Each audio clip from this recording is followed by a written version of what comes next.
Welcome to the all-new SGNP with your host, Daniel Britt, and Southern Gospel Music Association President and gospel music fan favorite, Arthur Rice. Sit back, relax, and get ready to laugh, cry, and have a little fun. If you like what you hear today, please leave that 5-star review, subscribe to wherever you download podcasts, and listen. For back episodes of SGNP with some of your favorite people, go to www.southerngospelnewspodcast.com. What's wrong with living right anyway? Not one thing. And you're listening to SGNP.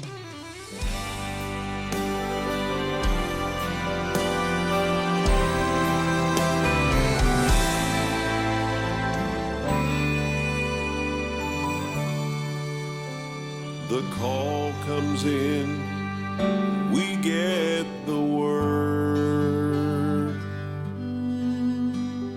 An accident or something has occurred. We begin to pray, believing we are heard. Doctors say prepare for the worst, but God was first on the scene before it happened. He knew our need. How many of us would find it quite odd that we wouldn't be here except for 2 words, but God. In all our lives, we seldom know how many nights the angels were bent low. They are never far, the Father's always close. Some may say give up, they don't know, but God was first on the scene before it happened. He knew our need. How many of us would find it quite odd that we wouldn't be here except for 2 words, but God. Whoa, but God was first on the scene before it happened. He knew our need. How many of us would find it quite odd that we wouldn't be here except for 2 words, but God. Welcome to the Southern Gospel News Podcast. I'm Daniel Britt with Darren Sutherland and Arthur Rice. And guys, it's good to be back with you. I'm just going to start this thing off with picking back up with something we left off with last time. And Darren, you and Arthur were talking about this, and I've been thinking about it a lot too. It's a statement that most of our great new artists in the gospel music field weren't even alive when the cathedrals were touring. Now, I'm going to jump in real quick before I want you to respond to this, guys. I grew up barely having a recollection of the Statesmen, but I really didn't grow up with the Statesmen and the Blackwoods, so that's an even further back generation. So this is mind-blowing when you think about this young new group, these groups that are out, these young new artists. The cathedrals, man, that was pinnacle in my mind. Well, I mean, you can go further than that. You can, and Arthur, I hate to age you in this conversation. Yeah. But these kids didn't even know your personal hero, in a lot of senses in his heyday in Jim Hamill. Jim Hamill. Okay. Oh, Right. I know. And I can remember Hamill telling me this, Daniel, on stage one night at a concert in Marietta, Georgia. We had Hamill, Hovey Lister, and J.D. Sumner in the Stamps there that night. Okay. Yeah. Can you imagine, Arthur, can you imagine those three egos on a stage? Oh, yeah. Oh, well, yeah, I can imagine. I've seen it. Yeah. Hamill was such a pro that he got up and he said when he introduced Hovey, he said, "This man taught me this, this, and this." You follow what I'm saying? Yeah. I watched him. I emulated him. I practiced from him. But also, I'll tell you this, guys, and Daniel, you may remember this. I don't know if you do or not, but I had Hovey in the studio one day, and I asked Hovey a question. I said, "Hovey, you know, right next door to us is the biggest Christian station in the southeastern United States, 104.7 The Fish. Okay." Yeah. I said, "If you were still singing Christian music today, would you sing gospel or would you sing contemporary?" He said, "I'd sing whatever drew the crowd." So there you go, you know. Yeah. Well, and that's the thing people forget about these older groups is they were cutting edge, and that's and you know the word contemporary. They were contemporary in their day. Yeah, exactly. That Hovey told me, you know, they would go when they, you know, when they first started, them and the Blackford Brothers and all of them, you know, when they first started, you know, they would go into a town that didn't know anything about really their style of gospel music, and Jake and Doy and Chief and you know, they would rehearse all day long, and then Hovey would go out and promote the concert that evening, whether it be radio, you know, whatever the medium was that for that town or that area. So they were, you know, building their brand as they went. No doubt. No doubt. And guys, today's show in particular, as you well know, Daniel, man, we got some great folks coming on, and we'll go ahead and let's take a quick break, Daniel, if you don't mind, and then we'll come back, bring us back. How about that? That's right. I want to encourage you always check out the Facebook page, see what's happening, listen to the full archives of past episodes at southerngospelnewspodcast.com. And yeah, we're going to talk to some of the up and coming, the next generation, and be honest, it's not their fault. I mean, come on, they can't control when they were born, but we're going to have fun with them and look at the future of gospel music straight ahead.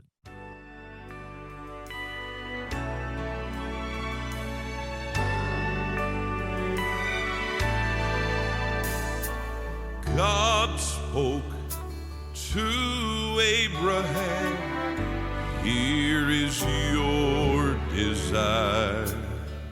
You and your wife Sarah are going to have a child."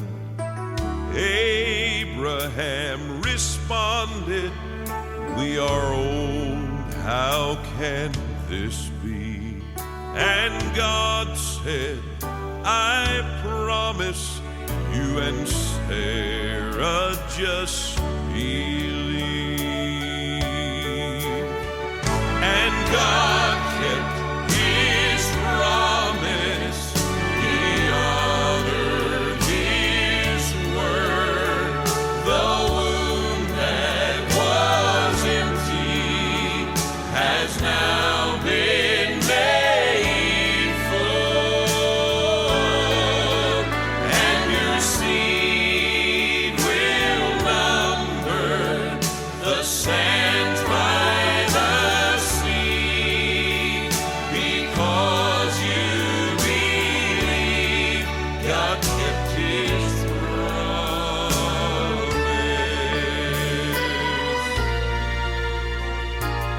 Many thousand years later, on the hill of Calvary, Jesus was dying on an old rugged tree.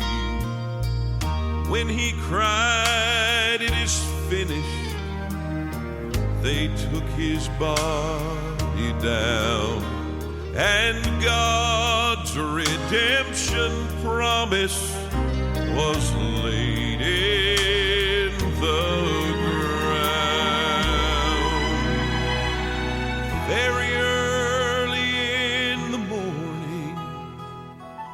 On the first day of the week came Mary bearing spices, his body to keep. When she arrived at the tomb, 2 men in white were there to say that God kept his promise. And Jesus is alive today. And God kept his promise. He honored his word. The tomb is empty, and Jesus is Lord. He came out of the grave with power to save all who believe. God kept his promise. He came out of the grave with power to save all who believe. All who believe. All who believe. God kept his promise.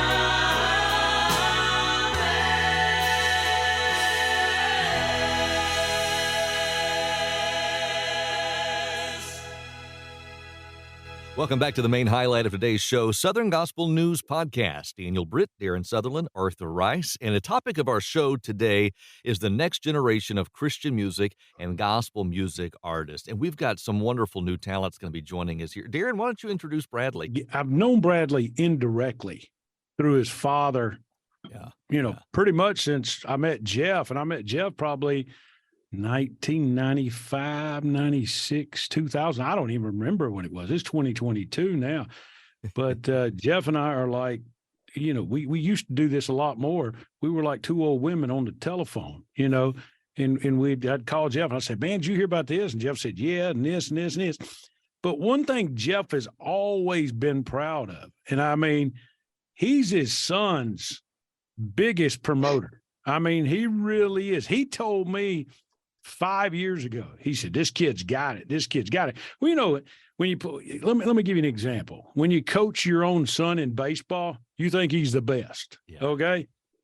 Everybody wants their kid and the other 8 best players on the baseball field at the same time. Is that fair, Arthur? Is that the way it works? Yeah. Okay. Well, it's natural for a pop to love his son and say his son's great at the craft that he's done. Now, my son's in marketing, so I'm trying to say, man, Jacob's a great salesperson. Okay, he can do this, he can do that. He likes this crazy bluegrass music. Then he's a groupie and he travels all across the country to hear this guy named Billy Strings. I don't even know who Billy Strings is. Okay, but he loves him. So we're so thankful to have Bradley Steele on. Bradley, how you doing, my man? Now that I've gave you this rousing, daddy pat on the back introduction, I bet you ain't never been introduced like that. But buddy, you're carrying your own weight this day and time, my friend. And you're doing a great job.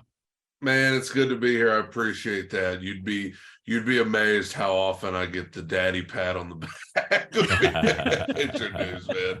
But I appreciate it. I do. I'm glad to be here talking to you guys. And listen at that resonance. You can hear that's a Steele right there. Yeah. For those listening, this is not Jeff. Right. That's my point. Yes. Bradley, how hard? Let's just talk name first off, okay? And then we'll talk currently about your current single and your current songs.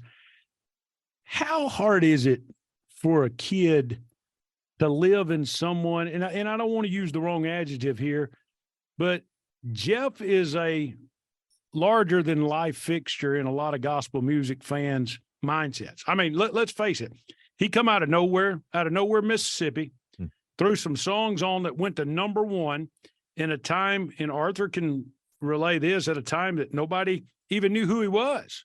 And he throws some songs at number one and does a great job singing on some of the biggest stages in the building. I remember him telling me one time, we were in Winston-Salem at the whatever big arena that is up there. And he says, man, the place was sold out, okay. Yeah. And went from the top, got out of the business for a while, started pastoring again, pastoring a church down there in Alabama. Now he's making it back on the scenes, but let me just say, he's riding your coattails somewhat. How is that? I mean, you tell me.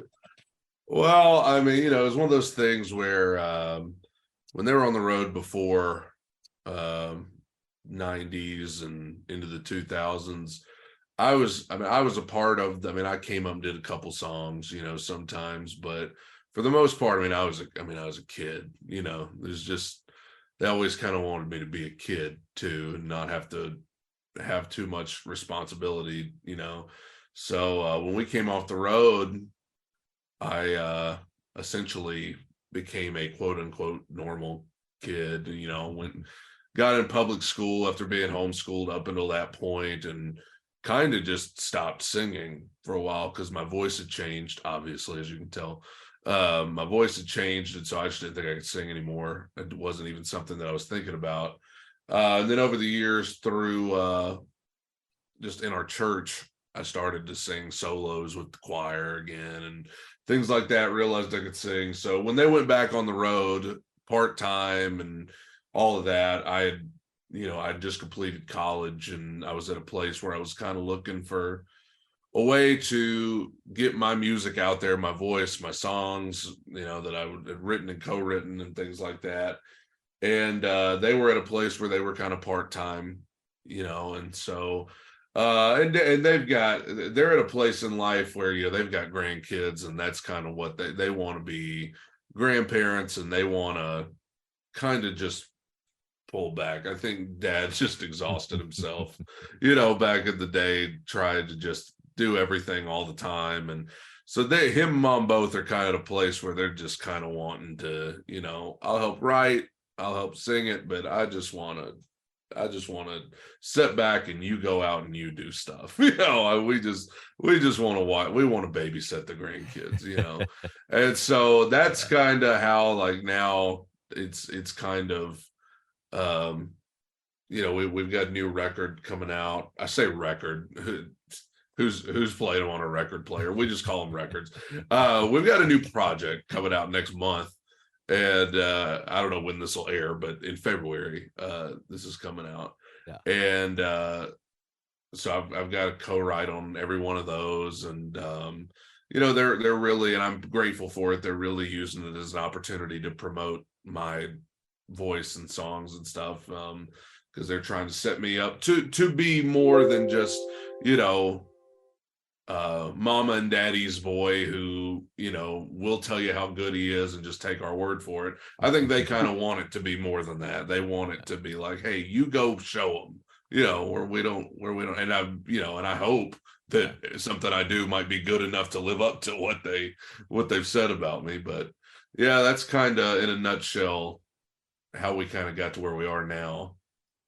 Well, you've got such a legacy that was, set before you, and that's what a lot of our music is about, and it's the legacy and the history of our music, and we do have a lot of young people that don't know anything about these groups, and that's one reason the museum, the STMA museum is there for, is to be an education to where you can come and look at some of the history that went on, and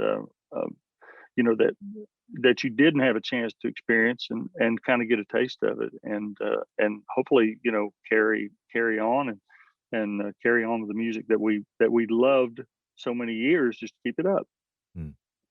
Well, when I got to say this is totally unrelated. When I knew Arthur was going to be on here today, I was like, I got to tell him this very short story that my family still brings up to this day regarding Arthur in a way, and myself. when I was a Oh, kid. Lord. This When I is was the a- good stuff, folks. This is Oh, what yeah. you tune in for. Well, it's mostly telling on myself and how naive I was as a kid. I was probably 7, 8 years old, and like I said, I was just the most naive kid. I'd believe just about anything. And we went to Dollywood to spend the day. And of course, so we went and watched Kingdom Heirs at Dollywood. And so we go in and they do about 4 songs. They get done with their 4th song. And in my mind at that age, I was thinking, okay, the Kingdom Heirs, they travel and sing. I didn't know anything about them having a thing at Dollywood. I had no idea. I just thought they travel and sing like the rest of us every night. They don't have a period of the year where they're at Dollywood, whatever.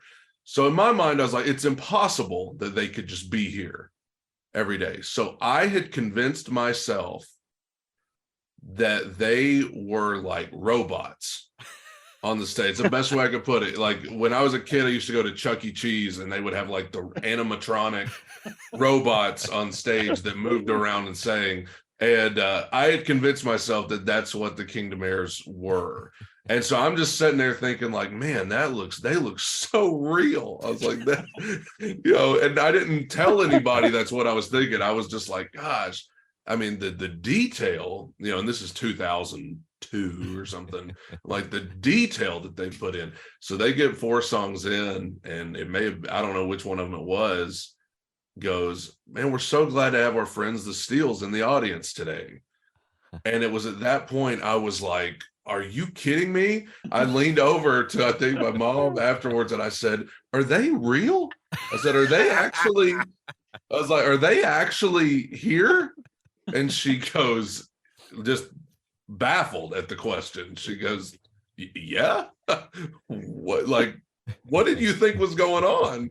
So I told her what I had, the conclusion I had come up with, and they've made fun of me ever since. That I thought the Kingdom Heirs were robots on stage for a good 4 songs until they acknowledged us in that particular show. And it was like, then I realized they were real. Just to give you some insight into what I was like as a kid. Well, if it's any consolation to as many shows that we did, as many years as we did, sometimes it felt like we were robots. I bet. Arthur's been called the man, the myth, the legend. So he lived directly Yes. there. Yeah, that's right. The myth. Yeah. Yeah, that's it. Bradley, let me ask this. In the music industry, you hear a lot about art and science. Art and science. It's a balance of art and science.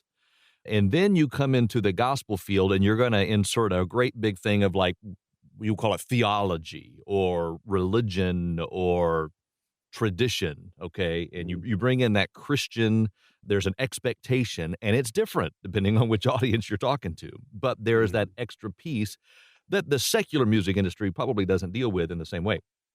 So this is where the question's going. To a degree, there is a separation from when the Steeles, I guess you'd say, came off the road, or in what you're doing now. And so it would probably be different, is what I'm getting at, if the next generation was coming in like right after, right? It was like seamless transition from Steeles 1.0 to Steeles 2.0. But now there's this kind of this bit of separation of time that's been put in there. Is that easier for you to bring the creativity and that art expression that I was alluding to? Probably. I would say probably so. I mean, like you said, it was 2006 when we went off the road, and there was just a number of years where we just weren't putting out anything. And until I guess it was But God in 2012, 2013, somewhere around there, when that went out. So, I mean, a good 6 or 7 years where, we just didn't really put anything out hardly. And I think it's a little easier because, you hear artists all the time. I'm not knocking anybody, it happens, but they put out one album one year and it sounds a certain way, and then they just immediately the next year it's a totally different thing. And it's almost like what happened, Yeah. It's almost like if you watched a TV show one week and then you tune in the next week and it's new characters, a new set, new outfits, new everything, it just shocks you. Yeah. So it's probably good that it was, took a little bit of time between. And I think during that time, obviously those were my teenage years into my early 20s, and Dad during that time too, being a pastor, I think started to realize that, there was a certain message he really wanted to drive home whenever he went back out there. And it's just, that we're all hurting people that need grace in a bad way, and I think he dealt with some things in the time off that really set that into his brain, that he wanted to, put out songs for hurting people and people who are going through health struggles, financial struggles. And so, not that they weren't doing that before, but it was kind of one of those things where it was a concerted effort when we kind of got back out there to really write songs for people who were going through things, and so, yeah, probably good though that there was some time between, to kind of reintroduce ourselves. Gotcha. Bradley, you talked about Bud God when your dad came back out. And when he did that, I called him and I said, Jeff, this song's great, man. I said, this is better than the Steels. You ought to send this to Brad Paisley. I mean, this is good. I said, and it's not that y'all can't sing it great. I said, but it's got that kind of message. Yeah. Your new song that you guys are charting right now, 100 million people and 100 altars, and you'll have to get me the name right because I just blundered it and I apologize. But man, I listened to it on Alexa all the time, and I played it for my wife, and she said to me, that song's going to cross over, and it's not only going to be played on gospel music stations, but contemporary stations. Then I talked to some of my contemporary coworkers that, Daniel and I know, and I said, what do you think of this song? They say, we're playing it. Wow. What's the story behind this song? I wrote this with Joel Lindsay, who, if you listen to our music at all, the genre as a whole, you've heard just hundreds of his songs. He's one of the best out there. And a guy named Brad Guldemond, who does a lot of contemporary and stuff like that, but also, our music too. And we were at one of Joel's songwriting retreats that he does. Pretty much they draw names out of a bucket and put you in groups of 3, and whoever you get paired with, you go write a song. And I ended up with Joel and Brad, and we were throwing out ideas, and there was an idea I'd had years ago that I just thought was I don't remember what made me think of it. I don't remember what brought it on, because it's one of those ideas that had been sitting in my phone for 3 years.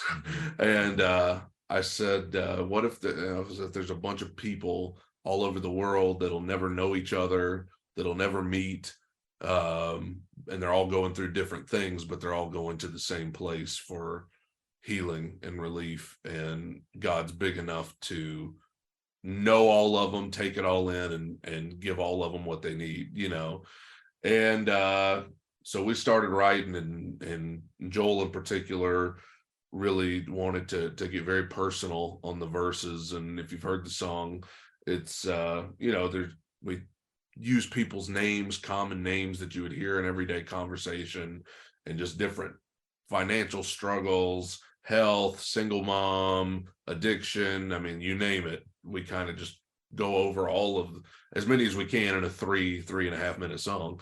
And we wrote it actually in May of 22, and we were picking songs for our album 3 days after we wrote the song. Wayne Hahn was coming in to pick songs, and I thought, because I didn't go to this retreat planning on writing anything for us, I thought we had enough songs to pick from.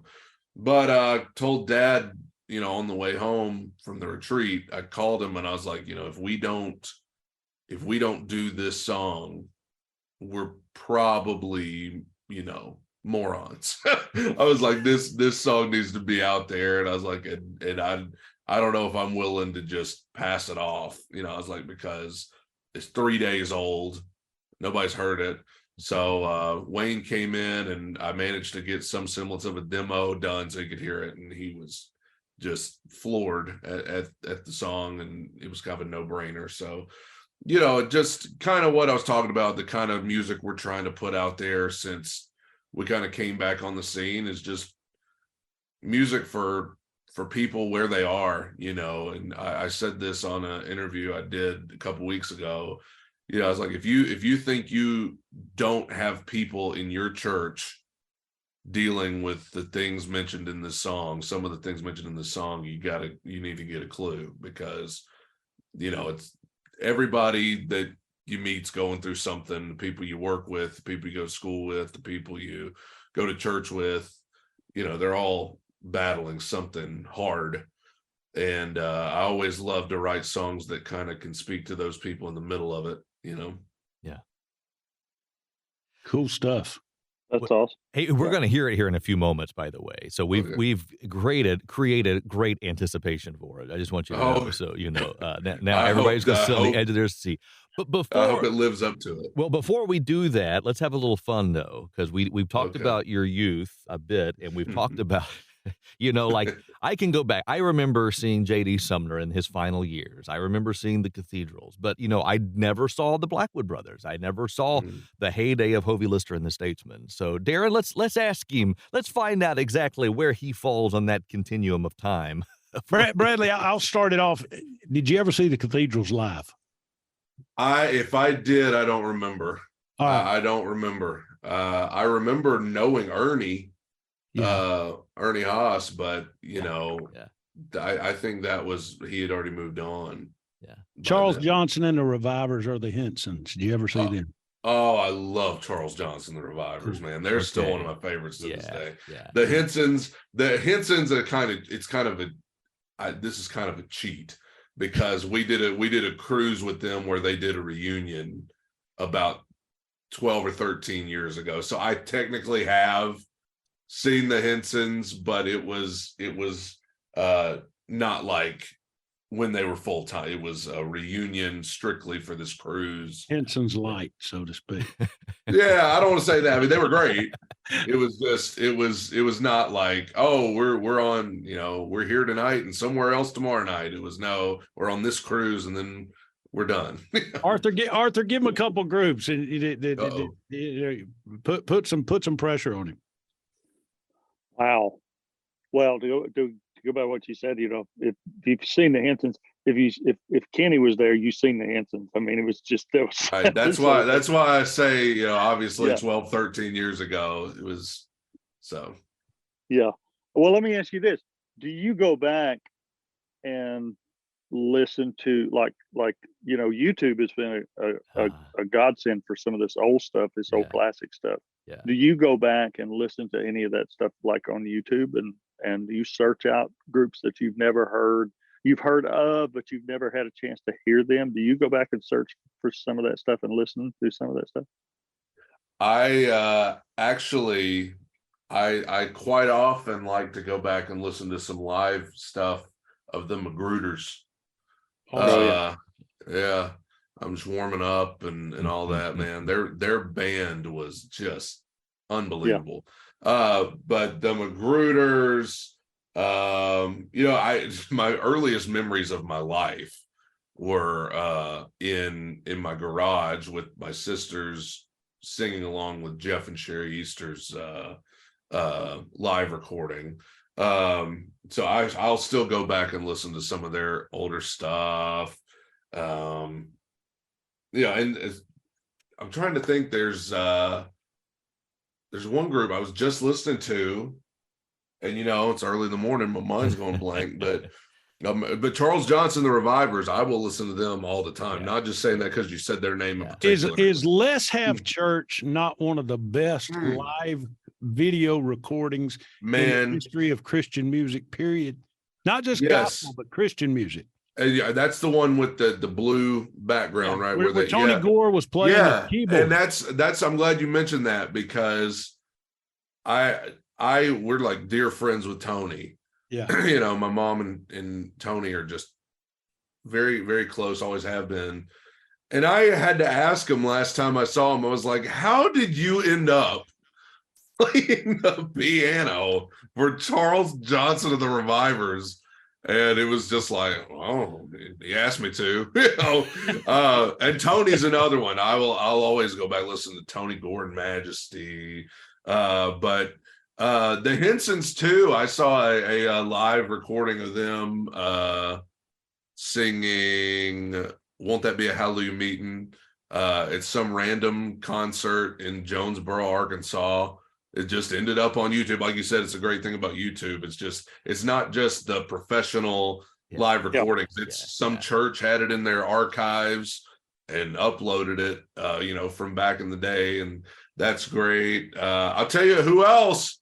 I'm gonna be honest with you, and I'm not just saying this. The Kingdom Heirs, they do pop up on my recommended videos. I watched them the other day singing "We'll soon be done with troubles and trials." Oh yeah, the other day. Yeah. And Arthur tore him up on that night. It was a fantastic vocal. But yeah, so I'm a YouTube.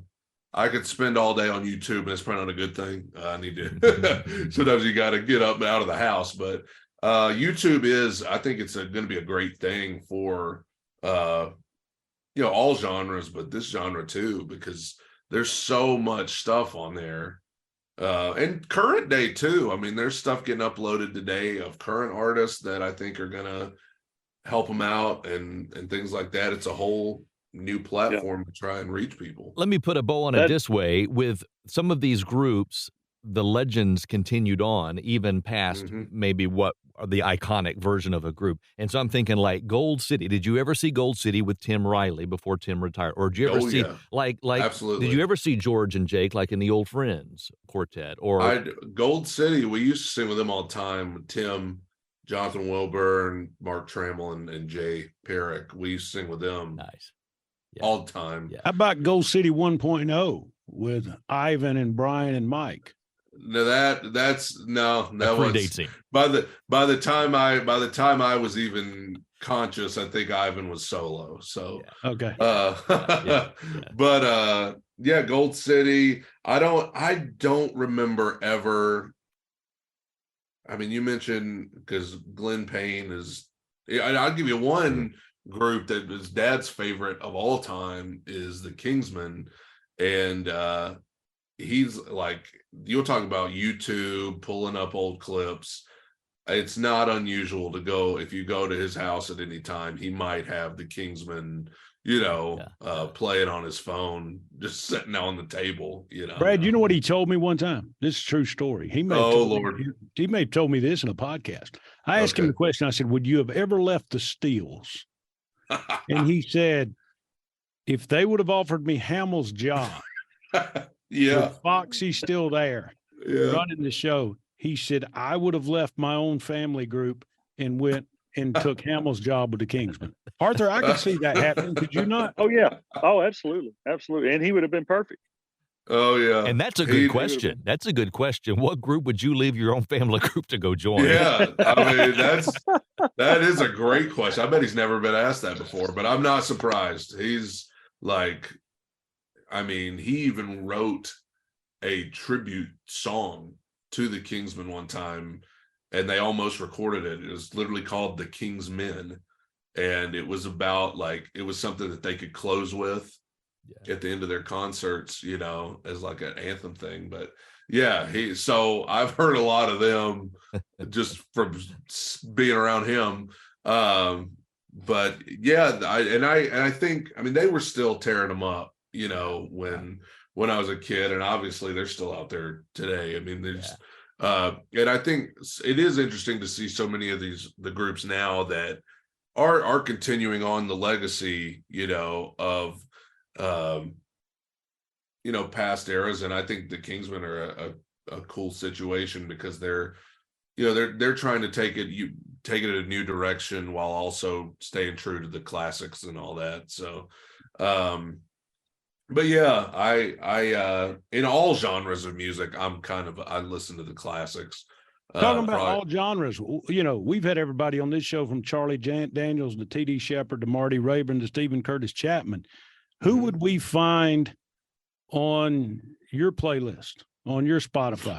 who would we hear? Oh, and if you say goodness. Ozzy Osbourne, you're going to be, quoting me, okay? Because you'd find that on mine. I may go to hell for that, but I'm gonna just wait till I tell Dad that you said you listen to Ozzy. Would he be surprised? But it varies from day to day. Sometimes I do like to listen to the classics. I'm wearing a shirt of I don't know if you can see it's Chicago. So me and my wife, I've just got married in March. We love classic rock, and we love Journey, and Chicago and Queen and the Beatles and all that stuff. So we listen to that Stevie Wonder and Heart and all that. But also in terms of today, I'm trying to like some of this stuff today, I promise. My wife, every artist she likes is somebody I've never even heard of. She finds like these underground artists that are just kind of getting off the ground. I actually like to listen to some of these, big voices today, like Adele and people like that are just. Kelly Clarkson's another one. I've been they just sing the walls down. I can always listen to singers like that. And then in the Christian music world, over in the contemporary field, I love stuff like Maverick City Music, and I love what's their names? Kane is a band over there that's just taken off, and there's a bunch. For King and Country, I love them. And then in our genre, I love The Sound. I love Joseph, what he's doing, Habedank. I'm sure y'all have had him on. Yeah. Love his stuff. And I always love to see what's going on, and I think it's cool. It's another topic for another show, I'm sure, and I'm sure y'all have talked about it a lot, but there's a lot going on in the gospel music world, which is, you've got some stuff that traditional, progressive, and everybody wants to argue about it. I like it all. I think there's room for all of it. I think we can all kind of, every genre has different subgenres of the genre within it, and I think there's room for all of it. What would you define, being of a next generation but having some ties to the previous, what would you define as Southern gospel into the future? Would it be vocals out front, harmonies, singability, obviously a clear gospel message, but as far as defining what would fit in Southern gospel, if you were to fast forward life and go to 2033, the year 2033, and we're still listening to Southern gospel, what would it sound like then, you think? For me personally, I always love harmony, because I love harmony. For a lot of people, if I'm speaking for a crowd, I think one thing, the reason I mentioned Joseph, obviously he can sing, obviously he can write, obviously he's kind of tapped into a good in-between point. But I also, and I don't want to get too, we don't have to turn this into a devotional, but I love that because of his testimony and what he's been through, which is a very personal thing for him, and I hate he had to go through that. But because of that, he's able to just talk about stuff that a lot of artists don't feel like they can talk about. Like he can get up there and talk about rehab and addiction and going through that and coming clean and getting clean and all that. And I think that more than anything is what's going to have people, when you can listen to a song and hear lyrics about somebody, getting clean from drugs and coming clean to their spouse about their addiction, because whether you want to believe it or not, I think that's where people live. And everybody knows somebody at least who's dealt with that. So I think lyrically, that kind of stuff right there is what people are yearning for now, is lyrics that make them go, man, I see myself in that lyric. And it helps when you could sing them like Joseph does, right?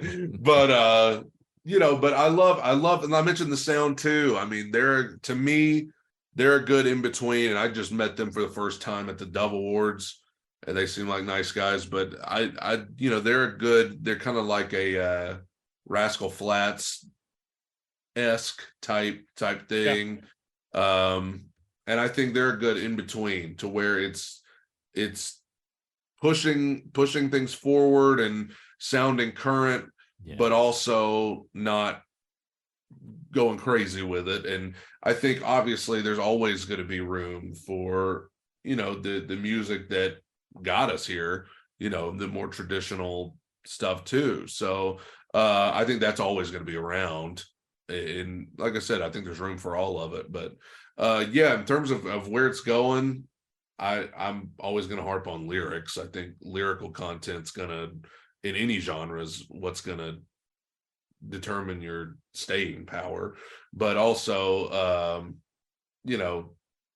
that kind of just progressive, but not too progressive. If you want to do the other genre, just go do the other genre. But if you're going to be, I think there's a few artists doing that really well right now. Arthur, what you got? Yeah, that's the wonderful thing about our music is it is a huge pond, and that's because our crowds have changed over the years, and we always kind of stayed more traditional vocally, and then of course where we wanted to push the envelope a little bit was musically, with the live band that always helped that. And we could get by with some things musically as long as we kept the lyrics centered, and the vocals centered. That's what I think what people really liked about us is you were still hearing a traditional quartet, but it was a little bit edgy and musically. And you're right. There's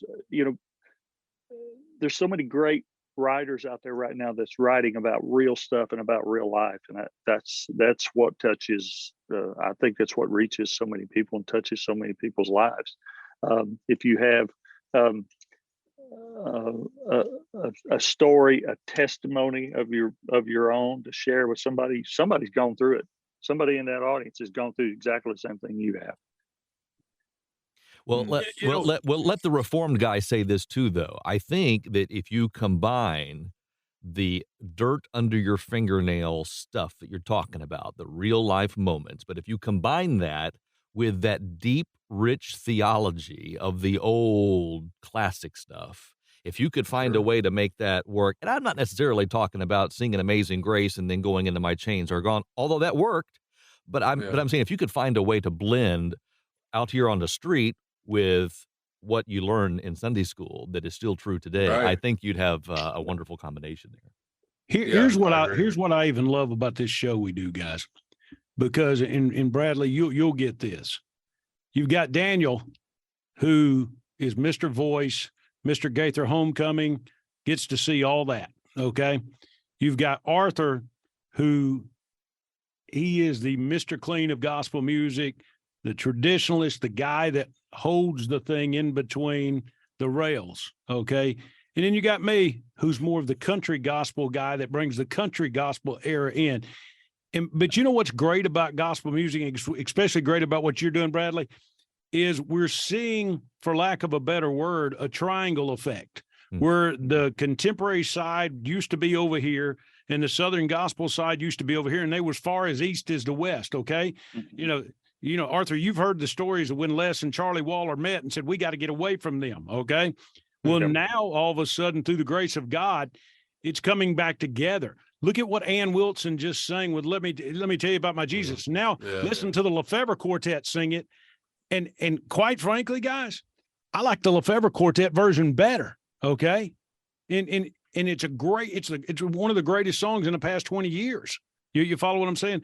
So it's because of kids like Bradley and people like Bradley. And I say kids, my son's 80, 27, 28 years old, 29 maybe, I don't know. He's married. He's not a kid. He's doing adult things. But because of this younger generation, we're seeing it come together that's been a separation for years. Is that fair to say, Arthur? Oh yeah, absolutely. And it all, it all boils down to the message. And as Brad was saying, it has to center around that. And I think that's part of where I think both genres of music struggle a little bit, because we don't have the kids learning like they used to in Sunday school. When you said, the kids learn in Sunday school, there's not a lot of, I tell you, that is a missing area, learning the fundamentals of what Christianity is and what what really is your story, and what is your story with Christ in it. And I think both genres struggle with that, because nowadays not only are you have to sing, you got to educate them too, unfortunately. Yeah, you got a good point. Well, I'll say this, or one of you were talking about how it's a good thing that now so many are coming into the same field, and there's room for everybody. It's amazing to me how a lot of people have twisted it to make that a bad thing, because I'm not gonna say who it was. There was a Facebook post by somebody within the genre recently, within the last year. And the person who posted it was well-intentioned. They were just trying to start a dialogue, but they pretty much said something like, what would you change about the industry, the genre? And of course, 700 comments later, it was just essentially people throwing stuff at each other and saying, well, we need less of this and more of this. And it was just, and I'm sitting there thinking, okay, if I'm an outsider reading this, I don't even want to listen now. Like, I don't want to listen to any of it, because it's like, okay, because I feel like we've overcomplicated it with that stuff. I feel like people don't care. I really don't think people care. I mean, of course, the artist recording it, they have personal preference of what kind of song they'd like to do. But at the end of the day, if it's a good song, and it's, it helps if it's sung well, but if it's a good song, it's going to speak to people. I don't care if it's, in 3-part harmony or a solo or with a guitar or a cappella. I don't care. And most other people don't care. If you give them a good song, if you go upload a good song on YouTube or TikTok or any app, and it's a good song, nobody's going to stop and say, no, wait a minute, what genre is this from? Before I add this to my playlist, let me make sure that it's, make sure it doesn't have a steel guitar on it. And nobody cares. They hear a song they like and they listen to it over and over usually.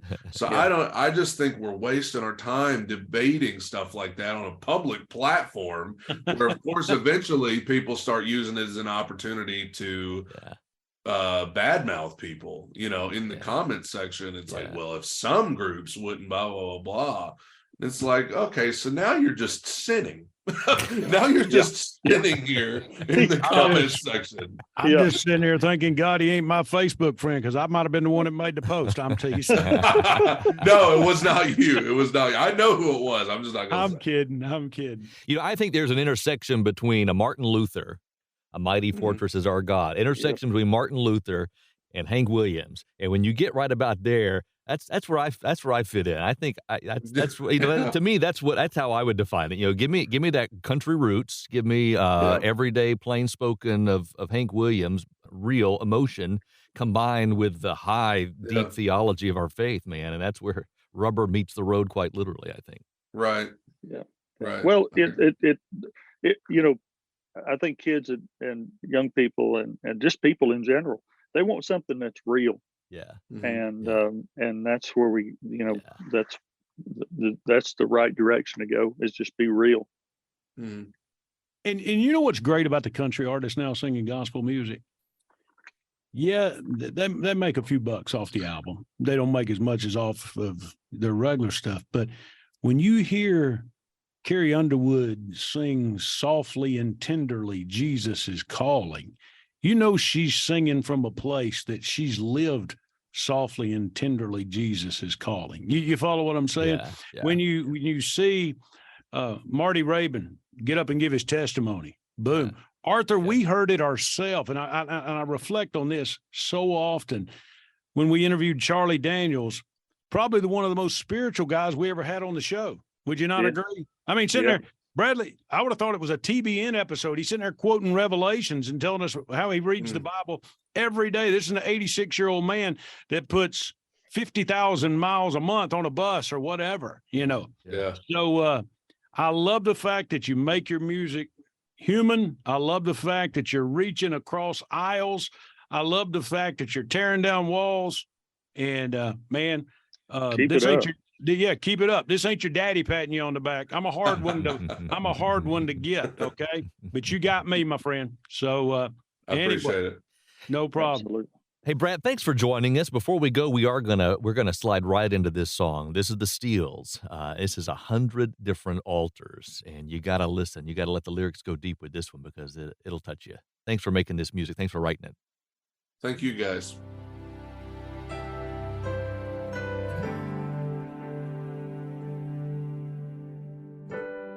Billy's up in Baltimore. The wolf is howling at the door.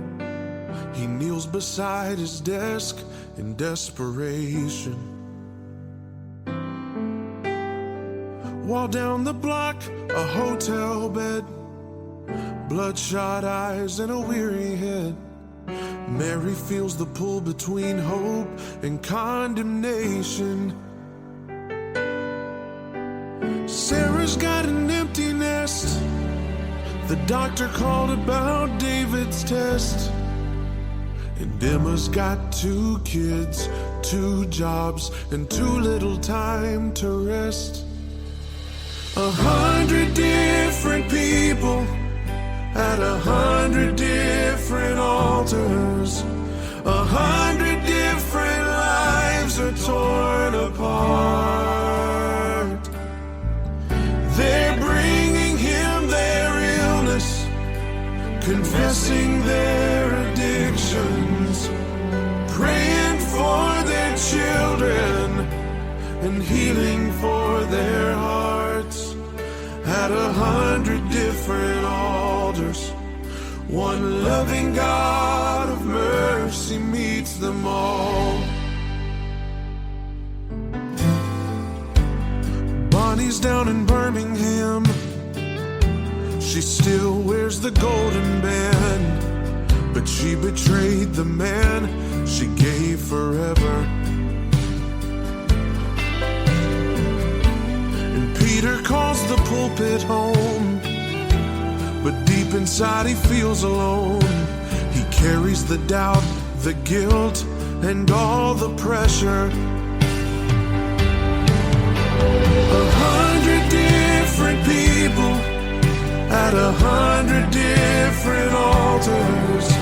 100 different lives are torn apart. They're bringing him their illness, confessing their addictions, praying for their children, and healing for their hearts. At 100 different altars, one loving God of mercy meets them all.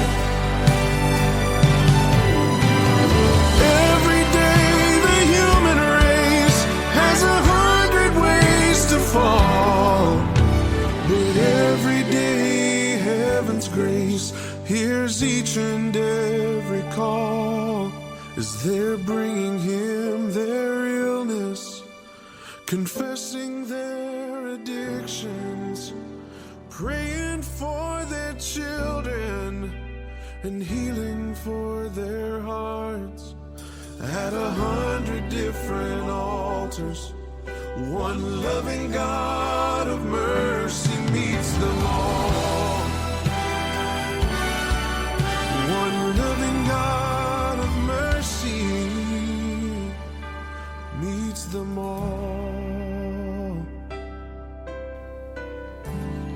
You have been listening to SGNP. Please leave a review, tell your friends and neighbors about our show, and leave that 5-star review. SGNP is currently ranked as one of the top gospel music podcasts globally by Feedspot.com. SGNP is produced by BG Ad Group and BG Podcast Network of Marietta, Georgia. For more information or production help on your podcast, call them at 770-874-3200.